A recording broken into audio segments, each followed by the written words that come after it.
The WM Phoenix Open, I feel like it's the golfer's Super Bowl. It's what we live for out here. The environment, the chaos, the energy that you feel when you walk in through those gates, it's unmatched, I guarantee you. The atmosphere, it's the best. I mean, you go out there, you've got all these people yelling and talking the whole time. I mean, it's not a typical golf event. It is the best. You got to go out and experience it at least once. Yeah, hole 16 is the greatest experience I think I've ever been a part of. We even go on Super Bowl Sunday. Can't tell you who played in the last 2 Super Bowls because of it. It is by far the most fun day. You got to go back in time where the culture of that hole in this golf tournament started, and it's just grown and grown and grown. And I think the thing that sets us apart from everyone else is just the community. Like this tournament, everyone gets behind it. People look forward to this. They talk about it for months leading up, and it's just become like a staple in this town.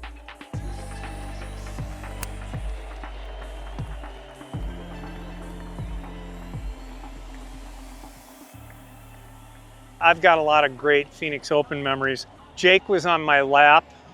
Jimmy was sitting right next to me. And my mom and dad were here from Iowa.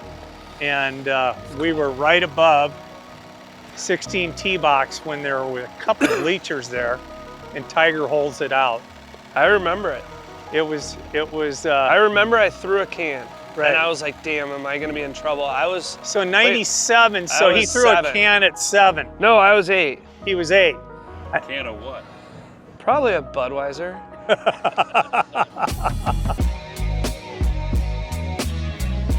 Well, it's one of the 2 best events in the world. You know, I would say, with all due respect to every other event, there's the Masters, and then there's the WM Phoenix Open, and they represent both ends of the spectrum. One is the most reverential place, and at the other end of the spectrum is the irreverence. I always say it's a party with a purpose. It's a celebration of life. It's as loud as Augusta is quiet. Jessica Marksbury here at TPC Scottsdale, where it is Media Appreciation Day. Now, this is the day that all of us media folks look forward to every year because we get to have a chance to preview the golf course ahead of the WM Phoenix Open. And getting a chance to see some of the build out of the hospitality centers, and of course, number 16, a chance to hit a shot on the stadium hole. I really can't imagine what the pros must be feeling during tournament week because we're about to enter the tunnel of the 16th hole. And having been here during tournament week in the past, I know the roars start early. You can feel the energy, you can feel kind of the rumbling and the noise as you walk through. So this is what it looks like. The hospitality area here at number 16 is being totally reimagined this year. When a player comes out of the tunnel and comes onto the tee box here, I mean, it is just complete and total crowd surround. The 16th hole started 1994. First time we really had hospitality or any tents at the hole, and it's obviously evolved. 1996 was the first time that we provided full hospitality, food and drink to suite holders at 16. So we're actually celebrating the 30th year of full-blown hospitality at 16. Over the years, the Thunderbirds and the chairs of the 16 have continued to make this an evolution. It's the first and only like it in North America. The biggest thing is basically that it was made to be more spacious. So now we have 9-6-foot clear ceilings, better view lines to see golf. Another big enhancement that we made this year is the food villages. We were able to add 3 food villages to the structure, new stairs, and of course, the most exciting piece of the new structure is the all-new Pin High Club, which is right on golfers left up at the green, as you can see down to the left side there. I kind of live and breathe the WM Phoenix Open all year. We've got a great staff of about 21 people that work for the Thunderbirds. It's a big event. It takes a lot of time, and then we spend a big part of our year with Thunderbird charities, using the proceeds of the WM Phoenix Open to help our community with charity dollars. Last year we gave $18 million to local charities. The Thunderbirds started in 1937 by the Arizona Chamber of Commerce to promote the Valley of the Sun through sports.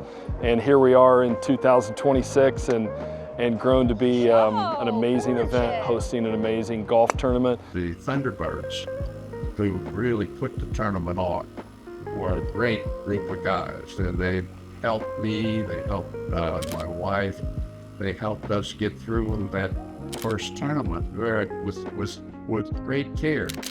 And of course, I went there and played every year. And when I finally won, it was a thrill for me. And of course, I became a Thunderbird.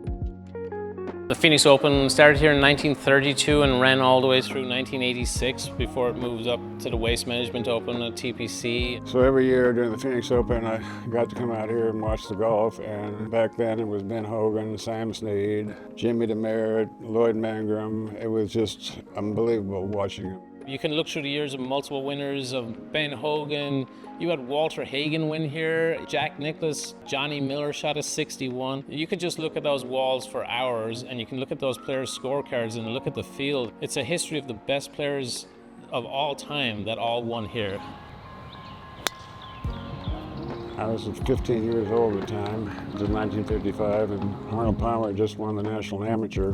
Saturday morning, a good friend of mine who was a member here, Payne Palmer, called me and said, there's a pro down here, just turned pro, wants to play. I said, what's his name? He says, Arnold Palmer. And I said, well, who's that? He well, he just won the National Amateur. So I had the opportunity, came up here and played 18 holes with Arnold Palmer just before he started his pro career. And he was the nicest human alive, and to this day, I mean, I just think the world of him. Probably one of the biggest thrills of my life. How were you able to hang with him at that time? He beat me. 125 years anniversary we just had last year. Phoenix Country Club is the oldest country club and golf course in Arizona. The state was formed in 1912. The country club here was formed in 1899. It's amazing that something out here in Arizona has been around that long. It's amazing the history of the place, the amount of players, the tournament history, and yet the size of the golf course hasn't changed and it still holds its own to this day. Thanks for Jimmy. Bob and Barry one time during the Phoenix Open ran a wire under the 18th green where the cup was going to be the last day of the tournament, and they put a speaker under the hole. Now, not when the leaders came up, but the rest of them, and they'd be over a 5 or 4 foot putt, and all of a sudden out of the hole come blaring, do you really think you could make it? Come, saw your wife with someone last night, come blaring out of the hole, and it just scared the hell out of everybody.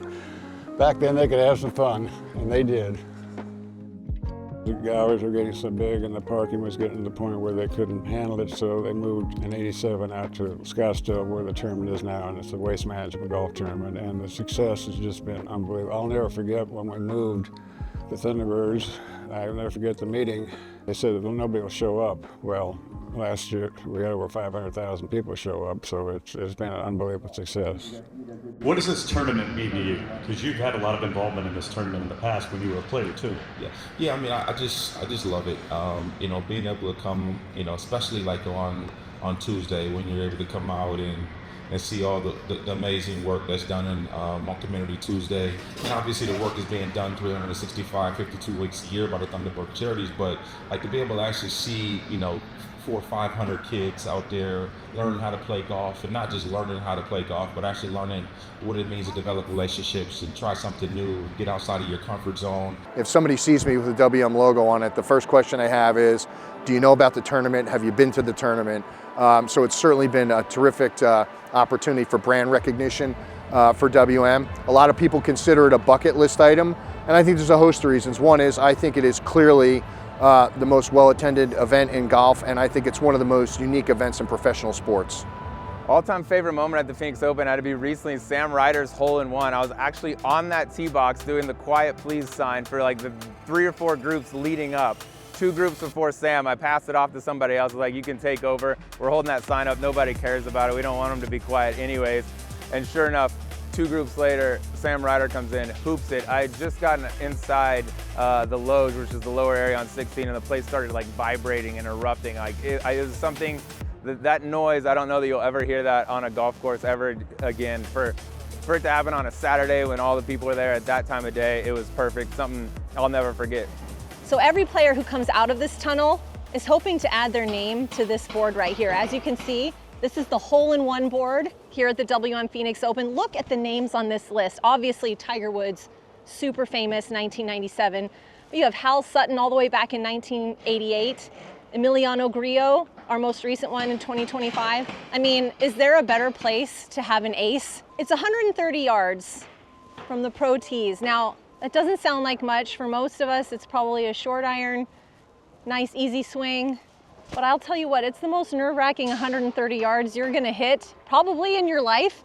And there's no one even here watching. We just have a small group of people here, and yet I feel the jitters. So wish me luck.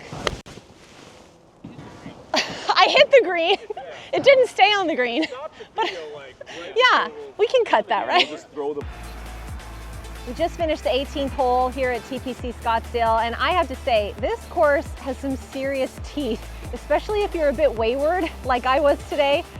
The more I think about it, the more I am just so impressed by the scores that the PGA Tour players can shoot out here. I mean, it's tough. The greens are tough. It's target golf. If you're just a little bit off, as you saw my shot on number 16, you know, you'll trickle down into a bunker and you'll be facing an uphill chip shot. Oh, if you haven't been to this tournament, you got to get out here. It's just a big party, and there's no better spot to be. It's just to put it into comparison of the Super Bowl, it's about 5 times the amount of people. So this is where you want to be. The tournament really kicks off with Concert in the Coliseum. This year we have the Killers playing. We've had some unbelievable names in the past like Post Malone, Blake Shelton, Gwen Stefani. It's a really exciting concert to really kick off the week that is the Phoenix Open. There's no crowds, there's no energy like the Phoenix Open, and everything we do here, every dollar we raise is ultimately given back to our community. You know, we have built this event over 91 years, and there's been a lot of hard work by a lot of people. We're focused on continuous improvement, fan experience, and we try to make those tweaks every single year. So everybody that walks through our gates, whether they're in a suite on the 16th hole or they're a general admission fan, they're gonna have a great experience.